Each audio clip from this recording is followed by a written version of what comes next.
Susahnya mencari pekerjaan di Indonesia hingga akhirnya dirinya berkenalan dengan seorang lelaki, diiming-imingi menjadi TKW dan dirinya mau, hingga akhirnya berhasil tinggal di Malaysia dan bekerja di pabrik tinggal bersama, namun berujung dirinya pulang tinggal nama. Kejadian kisah nyata yang aku bahas kali ini terjadi di Jember, Jawa Timur. Seorang wanita bernama Windy Nur Padilla berusia 19 tahun tinggal bersama keluarganya di kota Jember, Jawa Timur. Usai lulus SMA, Nindi sendiri dikenal sebagai wanita yang pintar dan mencari pekerjaan. Namun nampaknya tak mudah. Untuk Nindi yang tak melanjutkan kuliah, dirinya mencari kerja namun tak mudah, dirinya pun tetap berusaha. Nindi dikenal sebagai wanita yang baik, punya banyak teman, ramah di lingkungan, dan dirinya pun dikenal banyak orang. Hingga akhirnya suatu hari, Nindi berkenalan dengan seorang laki-laki desa tetangga sebelah.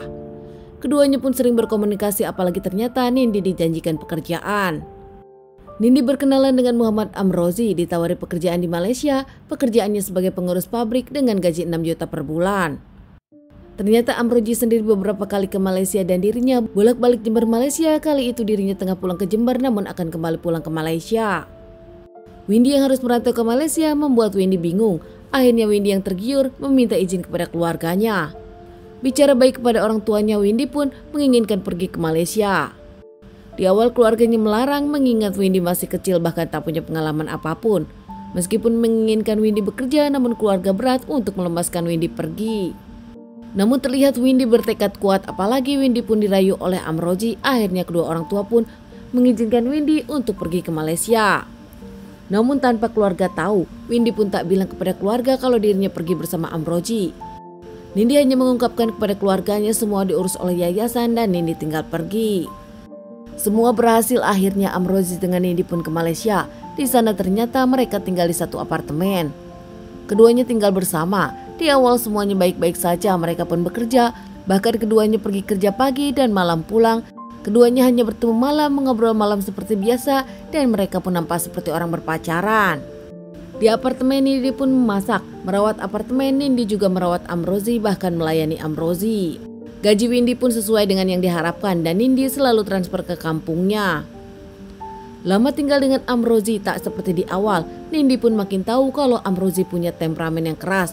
Bahkan kerap cekcok, saat cekcok pun nampaknya Nindi mendapatkan kekerasan tangan dari Amrozi. Tak hanya para tetangga sesama Indonesia yang tahu kalau bahwa Nindi mendapat kekerasan dari Amrozi. Beberapa teman-teman dari Nindi di pabrik pun tahu, bahkan Nindi kerap curhat kepada mereka. Teman-teman dekat Nindi di pabrik pun meminta Nindi pergi dan tak lagi bersama Amrozi. Lama-lama Windy pun berpikir dan sering menolak ajakan Amrozi saat berhubungan badan. Amrozi pun bahkan kini sadar melihat Windy tak seperti di awal. Belakangan Windy pun meminta kejelasan dari Amrozi, meminta status dan meminta dinikahi oleh Amrozi. Amrozi sendiri menjanjikan akan menikahi Windy, namun Amrozi tak tahu kapan waktu yang tepat. Namun lama-lama setelah dijalani, Windy pun merasa tak cocok dengan Amrozi. Windy pun kerap melawan dan sering tak mendengarkan Amrozi kini. Amrozi sendiri kesal karena wanita ini berbeda, tak seperti di awal. Bahkan kini Amrozi pun makin sering memberikan tindakan fisik kepada Windy. Windy yang dulu tak pernah membantah, tak pernah melawan, namun kini tak hanya melawan, Windy pun membantahnya. Tak pernah mendengarkan omongan Amrozi, bahkan Windy pun kerap sering pulang telat demi tak bertemu Amrozi. Suatu malam saat dirinya ingin, Amrozi pun merayu Windy dan bicara baik-baik pada Windy. Namun saat itu, lagi-lagi Amrozi ditolak oleh Windy. Hingga nampaknya hasrat Amrozi tak kuat, Amrozi menahannya hingga emosi. Masih dendam, keesokan paginya Windy pun dengan Amrozi pergi ke pabrik. Amrozi ternyata membawa senjata tajam dan diam-diam mengikuti Windy. Di jalan yang sepi, Amrozi pun menikam Windy beberapa kali di jalanan itu hingga membuat Windy terjatuh dan mengeluarkan cairan merah. Tak bisa berteriak, Windy mengeluarkan cairan merah hingga akhirnya dirinya mengembuskan napas terakhirnya. Sadar Windy sudah tak bernyawa, Amrozi pun kabur ke apartemennya. Tak lama, Nindi ditemukan seseorang dan dilarikan ke rumah sakit. Hingga pihak kepolisian datang dan interogasi teman-teman dari Windy, memberikan info kalau selama ini Windy tinggal dengan Amrozi dan tengah bermasalah dengan lelaki tersebut. Tak menunggu waktu lama lagi, pihak kepolisian pun langsung melakukan pengejaran kepada Amrozi di apartemennya. Saat pihak kepolisian datang, Amrozi tengah beres-beres akan bersiap kabur. Memberikan perlawanan kepada pihak kepolisian, Amrozi pun didor beberapa kali hingga menyebabkan Amrozi mengembuskan napas terakhirnya di apartemen.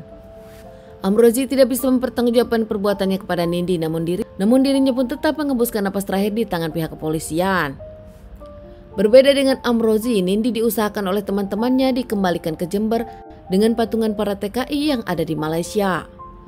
Keluarga dari Nindi pun kaget tak menyangka sang anak pergi ke sana untuk keluarga, namun ternyata pulang tinggal nama dan berbohong kepada orang tua di sana tinggal bersama seorang lelaki. Memaafkan semua perbuatan Nindi, keluarga pun mendoakan Nindi agar tenang dan tetap tak memaafkan pelaku yang membuat Nindi seperti ini. Teman-teman, sekian dulu bahasan kasus yang aku bawakan kali ini. Semoga ini bisa dijadikan pelajaran untuk kita semua dan ditunggu bahasan kasus-kasus selanjutnya.